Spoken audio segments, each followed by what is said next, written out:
So one of the issues that I deal with and a lot of people deal with who are adopted is going to the doctors and having them ask you questions about your medical history and you can't answer a single one of them. That is what I'll be talking about in this video, and at the end of this episode there will be 2 video recommendations specifically for you, so make sure you stick to the end. But for now, let's just get into it. So if you're new, my name is Lily and I am a Chinese transracial international adoptee. So I was born in China, adopted to the US, and raised by white parents.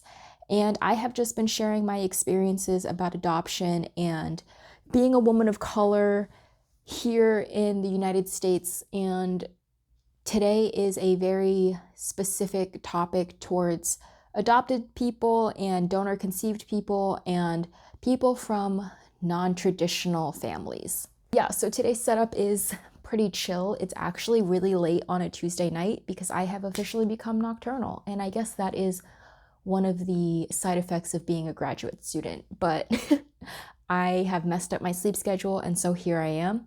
And I was thinking about the last time that I was at the doctor's, and it was pleasantly surprising. Like, they gave me a form, the usual form that you have to sign, and you fill in your medical history, and usually on it I just have to put like a big slash through it, or I just keep writing NA, NA, NA, NA. But on the top of my form in Sharpie, they wrote adopted, no medical history. And I'm 26 years old, and that was the very first time in my life, from what I can remember, that I've ever experienced that. And I don't remember like when my parents took me to the pediatrician that ever happening, but I do have distinct memories of them having to tell the doctor or the nurse or the medical tech, like, oh no, clearly she's adopted, like my parents are white, I'm Asian, we don't have that medical history. And so I think like people need to be compassionate of that, because it can be triggering and it can be really uncomfortable, and it does force you to face the fact that you endured family separation and you have no knowledge of who your biological family is. And I mean, I'm getting older now and I'm in cancer research, and it makes me question a lot, like, what is my family medical history? Like, am I at risk for anything? And I will be talking about this some in the next episode as well, because in the next episode, I'll be sharing my experiences with DNA testing. But, even when you opt to pay for the medical reports and DNA testing, like, they're not the Bible. They don't test every variant of every gene. They are not as accurate as people think they are. And so when people see like, oh, they're not at risk for a certain type of cancer, it's not like, no, they're not going to get it. And the reverse is true too. Like, oh, you might be higher risk for something, but that doesn't mean that you're going to get it.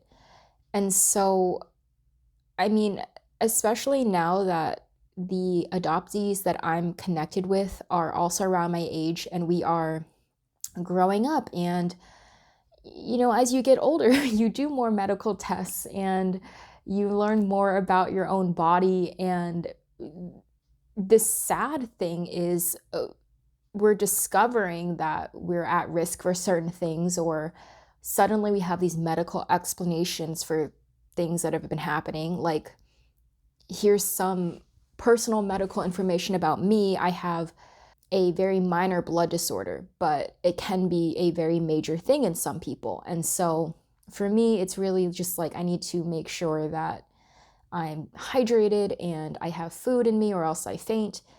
And it's important because if I ever try to have children biologically, if my partner is a carrier for that blood disorder, I already know that I am.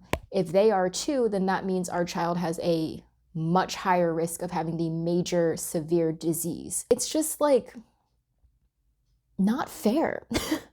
That's the only way to put it. Like, Family separation sucks, and adoption is what it is. You all know I have very complex feelings about adoption, and it's just like, okay, our names were changed for my situation and for international adoptees. We were taken from our birth countries.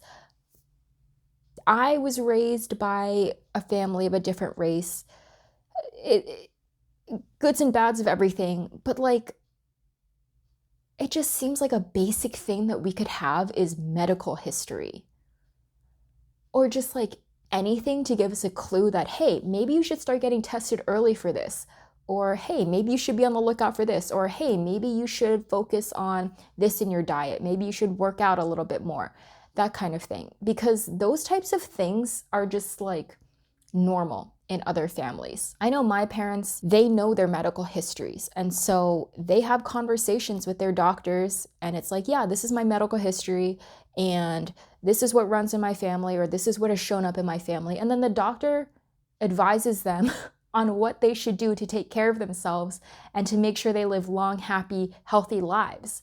And I mean, I know that's the goal for everybody. And so with adoption, it's confusing because everyone likes to frame it like adoption is giving you a better life, it's giving you a happier life, a healthier life. You would have died without adoption.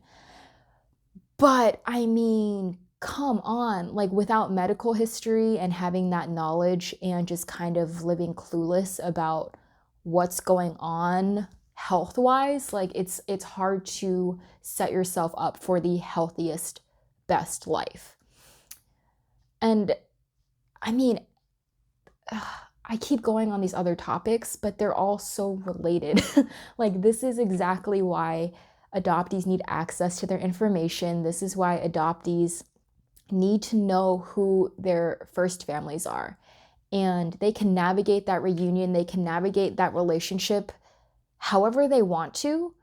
And, you know, as you know, as a Chinese adoptee, like I have different feelings about first families because I was adopted under the one-child policy. And so, those might not align with domestic adoptees or anything, but I think we can all agree that knowing where you came from is important. And part of knowing where you came from is knowing the things like medical history.